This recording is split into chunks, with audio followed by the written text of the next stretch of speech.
আপনারা শুনছেন অভিজ্ঞান রায়চৌধুরী রচিত অনিলিখা ও বোহাস ক্যাসেলের প্রেতাত্মা, শাওলি মজুমদারের কণ্ঠে। তন্ময় ঘরের কোণে দাঁড়িয়ে গভীর মনোযোগ দিয়ে কি যেন দেখছিল। খানিক বাদে ফিরে এসে সোফায় বসে বিড়বিড় করে বলে উঠল, 17টা বড় বড় কালো পিঁপড়ে পরপর লাইন দিয়ে জানলা দিয়ে ঘরের ভেতরে ঢুকে এলো। আমি অবাক হয়ে বলে উঠলাম, তো তুই পিঁপড়ের সংখ্যাও আজকাল গুনতে শুরু করেছিস?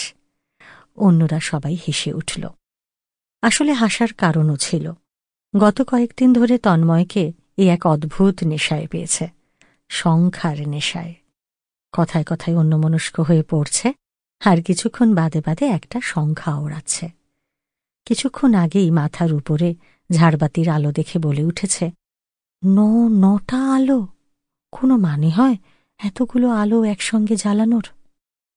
আগের শনিবারে এখানে এসে বুককেসের সামনে বেশ খানিকক্ষণ দাঁড়িয়েছিল। আমরা প্রথমে খেয়াল করিনি, তারপরে হঠাৎ করে বলে উঠেছে, বাহ, বুককেসের বিভিন্ন তাকে বইয়ের সংখ্যাগুলো তো বেশ ইন্টারেস্টিং। একদম উপরের তাকে 13, তারপরের তাকে 17টা, একদম নিচের তাকে 23টা। আমরা অবাক হয়ে বলে উঠেছিলাম, তাতে কি হয়েছে? সে কি, বুঝলি না, সবকটাই প্রাইম নাম্বার। তা যাই হোক, এসবের জন্যই আজ আমাদের আলোচনা তন্ময়কে কেন্দ্র করে। আরও স্পেসিফিক্যালি বলতে গেলে তন্ময়ের এই সংখ্যায় অকারণ আগ্রহ নিয়ে।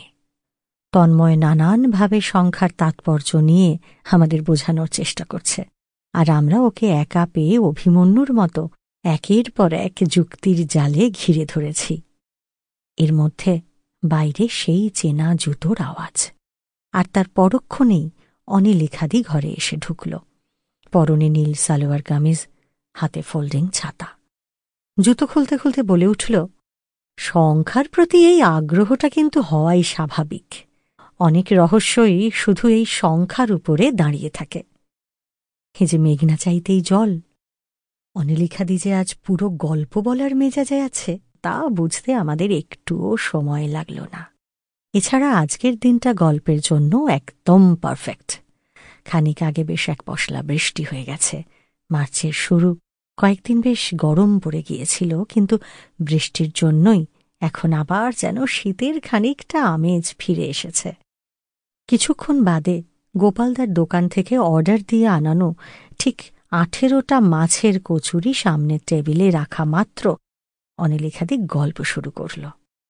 এরিক কার্লসনের সঙ্গে আমার প্রথম আলাপ স্টকহোমের একটা ক্লাসিক্যাল কনসার্টে। কনসার্টের পরে একটা ডিনার ছিল। সেখানে আমার বন্ধু বিজ্ঞানী ইভাই আমাকে আলাপ করিয়ে দিল এরিকের সঙ্গে। শুনলাম এরিক সুইডেনের রাজপরিবারের সদস্য, তবে স্টকহোমের রাজপ্রাসাদে থাকে না, থাকে স্টকহোম থেকে প্রায় 100 মাইল দূরের একটা আইল্যান্ডে। এরিকের বয়স 60-এর কাছাকাছি হবে। মাথা ভরা টাক, চওড়া গোঁফ, উজ্জ্বল চোখের উপরে সাবেকি ডিজাইনের সোনার চশমা, বেশ ভারী গমগমে গলা। আমি বলে উঠলাম, সুইডেনেও রাজপরিবার আছে? হ্যাঁ, রাজপরিবার কি শুধু ইংল্যান্ডেই আছে?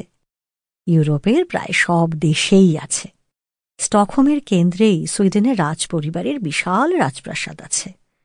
তোদের সুইডেনের রাজপরিবার নিয়ে কিছু দরকারি কথা একটু বলে নি। সুইডেনের লিখিত ইতিহাস খুব পুরনো নয়। ত্রয়োদশ শতাব্দী থেকে সুইডেন দেশ হিসেবে মোটামুটি একটা পরিচয় পেতে থাকে। সে সময় থেকেই সুইডেনের রাজপরিবারের লিখিত ইতিহাস শুরু বলা যায়। তবে সে সময় সুইডেন বলতে বোঝানো হতো বর্তমান সুইডেনের দক্ষিণের অংশ আর এখনকার ফিনল্যান্ডের কিছু অংশ। ইউরোপের অন্য দেশের মতো মধ্যযুগে সুইডেনেও যুদ্ধ, রক্তারক্তি কিছু কম হয়নি। চতুর্দশ শতাব্দীর শেষ থেকে সুইডেনের সঙ্গে ডেনমার্ক আর নরওয়ের সম্পর্ক খারাপ হতে শুরু করে। 1520 সালে ডেনমার্কের এক রাজা দ্বিতীয় ক্রিস্টেন সুইডেনের বনেদি পরিবারের সব সদস্যকে হত্যার আদেশ দেন। স্টকহোমের কেন্দ্রে এখনও সে ঘটনার স্মারক হিসেবে একটা মূর্তি আছে। একজন সদস্য সেদিন ওখানে ছিলেন না বলে বেঁচে যান। Sample complete. Ready to continue?